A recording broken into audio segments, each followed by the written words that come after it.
नमस्कार साथियों, आप सभी को मेरे YouTube चैनल में स्वागत है। और आज हम एक टॉपिक लेकर आए हैं, प्रोबेशन। प्रोबेशन क्या है और इसका प्रारंभ कब हुआ था, किसे कहते हैं। जैसे कि यह एक प्रकार से अपराधी को रोगी मानकर, ठीक है, ये क्या होता है, एक प्रकार से अपराधी को रोगी मानकर उसके उपचार की प्रणाली समझी जा सकती है। यदि यह अपराधी इस अवसर का दुरुपयोग करता है, यदि वो जो अपराधी है इस अवसर का दुरुपयोग करता है, अपने आश्वासन का पूरी तरह पालन नहीं करता है, अतः देखरेख के दौरान भी पुनः अपराधी व्यवहार प्रारंभ कर देता है, तब उसे निर्धारित दंड भुगतान करना ही पड़ता है, क्योंकि तब यह माना जा सकता है कि उसमें सुधार हो सकने की संभावना कम है। ठीक है, तो देखते हैं जैसे कि प्रोबेशन। ठीक है, प्रोबेशन शब्द जो है ना, लैटिन भाषा के प्रोबो तथा प्रोबेर से निकला है, जिनके अर्थ में हम कह सकते हैं मैं सिद्ध करता हूँ। आई प्रोब, मतलब इसका अर्थ होता है मैं सिद्ध करता हूँ। आई प्रोब अथवा जांच करना, टू सेट, जांच करना से होते हैं। दूसरे शब्दों में अपराधी के द्वारा अपने आचरण को ठीक कर लेने की, अपराधी के द्वारा अपने आचरण को ठीक कर लेने की किसी दूसरे व्यक्ति के द्वारा जांच किए जाने और इसे तदनुसार प्रमाणित या सिद्ध कर देने को ही प्रोबेशन माना जा सकता है।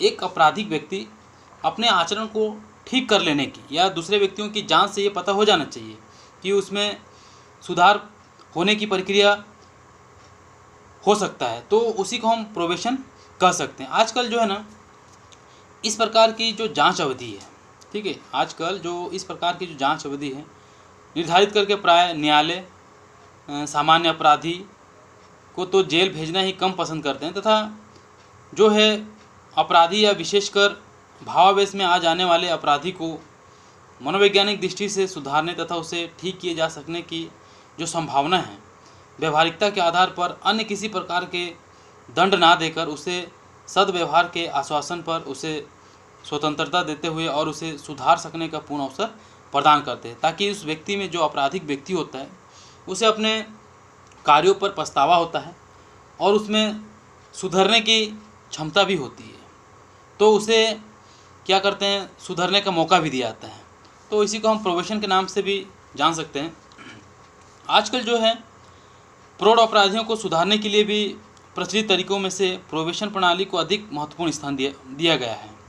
ये जो प्रणाली है पाश्चात्य जगत की देन है, जिसका प्रारंभ जो है ना जॉन आगस्टस ने अमेरिका के बोस्टन नगर में कुछ शराबी अपराधियों को न्यायालय की कार्रवाई स्थगित कराकर तथा उनकी अपनी संरक्षण में स्वयं देखरेख करके किया। कुछ शराबी मिले थे, लेकिन उनको वो न्यायालय से स्थगित कर दिया और वो अपने शरण में उनको रख दिया ताकि उनसे सुधरवा सके। उनकी उस उदारता एवं सहानुभूति का इन अपराधियों पर अच्छा प्रभाव पड़ा और उनके व्यवहार में परिवर्तन तथा आवश्यक सुधार संभव हो सका। धीरे धीरे क्या ना, हल्के अपराधियों पर यह विशेष नज़रबंदी अधिक लाभकारी सिद्ध होने लगी और प्रोबेशन प्रणाली जो है ना अपराधी समुदाय में सामान्यतः प्रचलित हो गई। तो इस प्रकार प्रोबेशन जो आपराधिक व्यक्ति होता है उसे सुधरने का एक प्रकार से मौका दिया जाता है, ताकि वो अपने किए गए कार्यों पर पछतावा हो सके और दोबारा नई ज़िंदगी की शुरुआत कर सके। फिर प्रोबेशन की परिभाषाएं। प्रोबेशन की परिभाषाओं में हम देखते हैं सदरलैंड ने प्रोबेशन के बारे में क्या कहा था। जैसे कि प्रोबेशन जो है दंड को टाल देने की अवधि, प्रोबेशन जो है दंड को टाल दिया जाता है। दोषी समझे गए अपराधी की वो स्थिति है जिसमें अच्छा व्यवहार करने की शर्त पर उसे छोड़ दिया जाता है, तो इसको सदरलैंड ने कहा था, जहाँ पर दंड को टाल देने की अवधि दोषी समझे गए अपराधी की वो स्थिति होती है जिसमें अच्छा व्यवहार करने की शर्त पर उसे छोड़ भी दिया जाता है। फिर उसी प्रकार इलियट का कहना है प्रोबेशन दंड देने वाली संस्था से इस शर्त पर कि अपराधी अच्छा व्यवहार करेगा मुक्ति मिलने को कहते हैं। ठीक है, जहाँ पर हमें ये लगता है कि एक आपराधिक व्यक्ति आने वाले समय में अच्छा व्यवहार कर सकता है, तो उसे हम जो दंड उसे दिया गया उसे हम क्या करेंगे, उसको मुक्ति दे सकते हैं। वहीं टेफ्ट का कहना है प्रोबेशन एक अपराधी मामले में अंतिम निर्णय या दंड का स्थगन होता है, जहां हम उसकी व्यवहारिकता और उसके उदारता को देखते हुए लगता है कि वो आने वाले समय में हर चीज़ को, जो आपराधिक कार्य किया है उस चीज़ को भुलाकर एक नई ज़िंदगी की शुरुआत कर सकते हैं, इसमें सुधरने की क्षमता हो सकती है। तो उसके आधार पर एक आखिरी निर्णय पर उसे छोड़ दिया जाता है। उसी प्रकार टप्पन का भी कहना है प्रोबेशन किसी अपराधी के प्रति घोषित की गई सज़ा को स्थगित कर देना है। ठीक है, प्रोबेशन क्या होता है, एक अपराधी जो अपराध करता है तो उसे कानून के द्वारा दंडित किया जाता है, लेकिन उसकी व्यवहारिकता को, उसके चाल चलन को देखते हुए हमें ऐसा लगता है कि ये व्यक्ति आने वाले समय में अच्छा व्यवहार और समाज सोसाइटी में अच्छी तरीके से रह सकता है, तो उसे उस दंड से मुक्त कर दिया जाता है। तो ये हो गया प्रोबेशन की परिभाषा। अब देखते हैं प्रोबेशन की विशेषताएं। प्रोबेशन की विशेषताओं में जैसे कि प्रोबेशन प्रणाली जो है ना, एक प्रकार से अपराधी के प्रति सहानुभूति होता है, उदारता होता है, जिसके अंतर्गत अपराधी दंड से बचता है, जिसके अंतर्गत अपराधी जो है दंड से बच जाता है, परंतु उसे कुछ प्रतिबंधों के मध्य रहना तथा उसका पालन भी करना पड़ता है। इस प्रकार प्रोबेशन की जो विशेषताएं हैं, जैसे कि प्रोबेशन की जो स्थिति होती है सज़ा सुनाने के बाद ही उत्पन्न होती है। ठीक है, कोई व्यक्ति है अपराधी कार्य करता है तो उसे सज़ा मिल जाती है। सज़ा मिलने के बाद जब वो जेल चला जाता है तब उस बंदी गृह में हम ये देखते हैं कि इस व्यक्ति ने जो कार्य किए थे उसे उस कार्य से बहुत ही पछतावा है, बहुत ही मतलब कि देखा जाए तो दुख है उस कार्य से।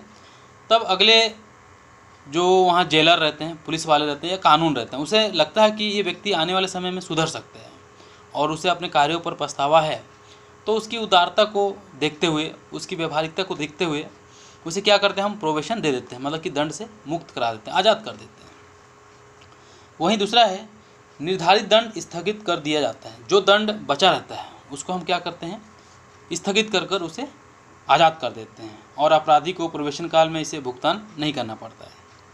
इस काल में जो है ना, तीसरा है, इस काल में अपराधी को मुक्त कर देने के साथ ही प्रोबेशन अधिकारी के संरक्षण में उसे रखा जाता है।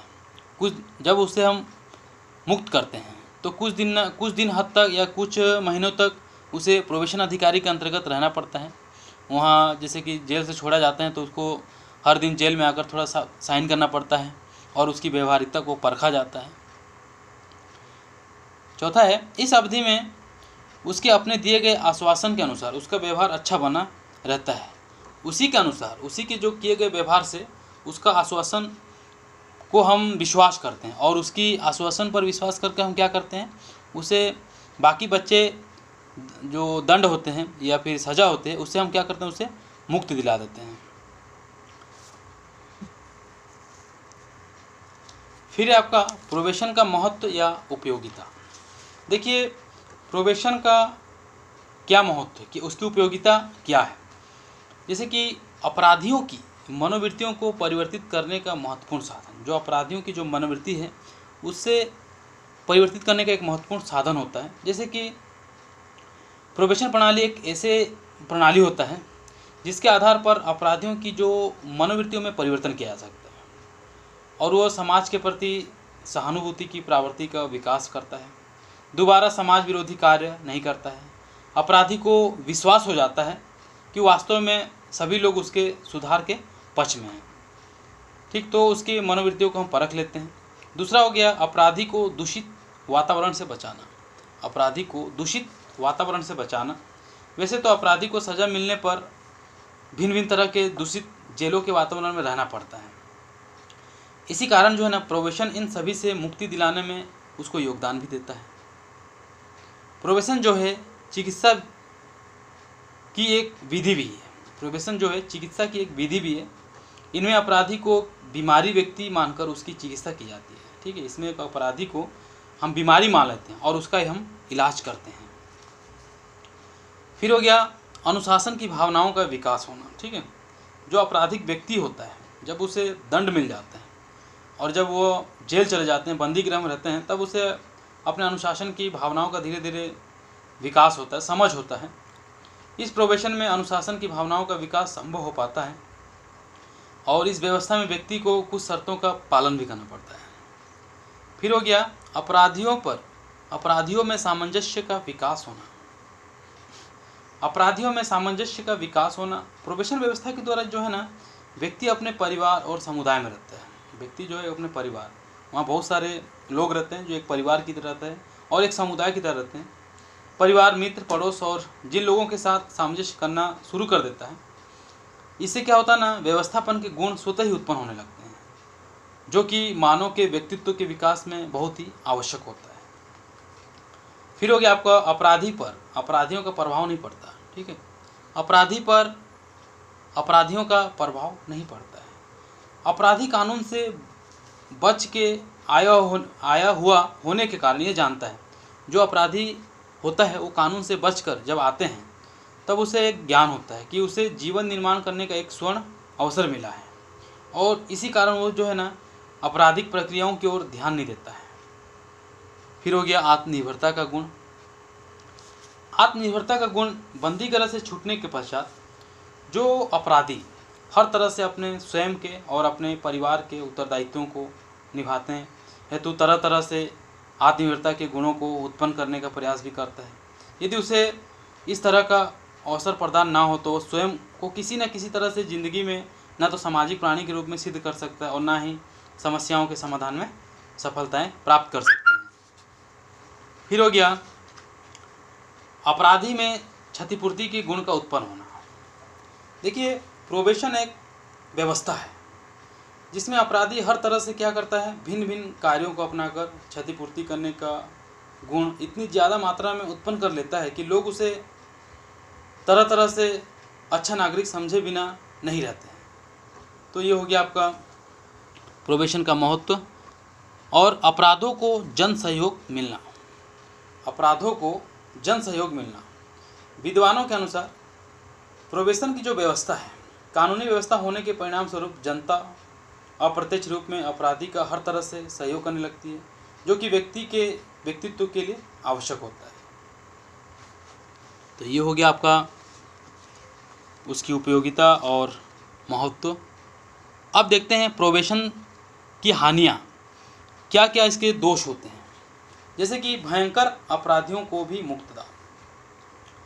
राजनीतिक दबाव के कारण भी कभी कभी भयंकर अपराधियों को भी प्रोबेशन के आधार पर छोड़ दिया जाता है, जहाँ पर समाज सोसाइटी को बहुत नुकसान होता है। उसमें सुधरने की वजह वो अपराध और ज़्यादा करता है। इससे समाज को क्या होता है ना, फिर से व्यर्थ की मुसीबतों का सामना करना पड़ता है और ऐसे अपराधी सुधरने की बजाय और भी अपराध करते हैं। फिर आपका आदती अपराधियों में वृद्धि संभव। आदती जो अपराधी होते हैं उसमें भी वृद्धि संभव। ये बात तो सत्य है कि अपराध का जो कारण समाज की भिन्न भिन्न तरह की परिस्थितियाँ होती हैं, अतः केवल जो अपराधी को छोड़ने से अपराध में कमी ना हो सकेगी। सच तो यह है कि अपराधों को रोकने भिन्न भिन्न तरह की परिस्थितियों में दोषों को समाप्त करना चाहिए। यदि केवल प्रोबेशन के आधार पर ही अपराधियों को छोड़कर अपराध की दर को कमी की आशा रखते हैं तो यह हमारी मूर्खता होगी। ठीक है, इससे तो अपराधी बार बार छूटते रहेंगे और अंत में आदतन अपराधी बनते रहेंगे। फिर वही आपका प्रोबेशन अधिकारी में कमी होना। प्रोबेशन अधिकारी में कमी होना प्रोबेशन की जो संपूर्ण व्यवस्था है, ठीक है, प्रोबेशन की जो संपूर्ण व्यवस्था है प्रोबेशन अधिकारी की योग्यता पर निर्भर करती है। मगर आजकल के ज़माने में तो ऐसे प्रोबेशन अधिकारियों की कमी है जो अपराधियों में सुधार करने हेतु अथवा सर्वस्व इसी प्रक्रिया में ही लगा दे। इससे भी अपराधियों और भी अधिक मात्रा में अपराधों की ओर अग्रसर होते रहते हैं, जहां अपराध का मामला और भी बढ़ते जाते हैं। फिर हो गया आपका प्रोबेशन के बारे में पूर्ण सूचनाएं एकत्रित ना होना। प्रोबेशन के बारे में पूर्ण सूचनाएं एकत्रित ना होना। आजकल के ज़माने में प्रोबेशन की जो व्यवस्था को लागू करने से पहले प्रोबेशन की जो स्थिति है उसकी जांच पड़ताल करना भी जरूरी होता है, मगर ऐसा ना होने के परिणाम स्वरूप गलत अपराधियों को कानून के शिकंजे से मुक्ति मिल जाता है। तो इसमें भी क्या होता है, समाज में रहने वाले लोगों को बहुत सारे संकटों का सामना करना पड़ता है। फिर से वही आपराधिक व्यक्तियों से मिलना पड़ता है, फिर से अपराध चालू रहते हैं। तो ये हो गया आपका प्रोबेशन। इसी प्रकार हमारे वीडियो को देखते रहिएगा और भी हम वीडियो लेकर आएंगे आपके सामने। धन्यवाद।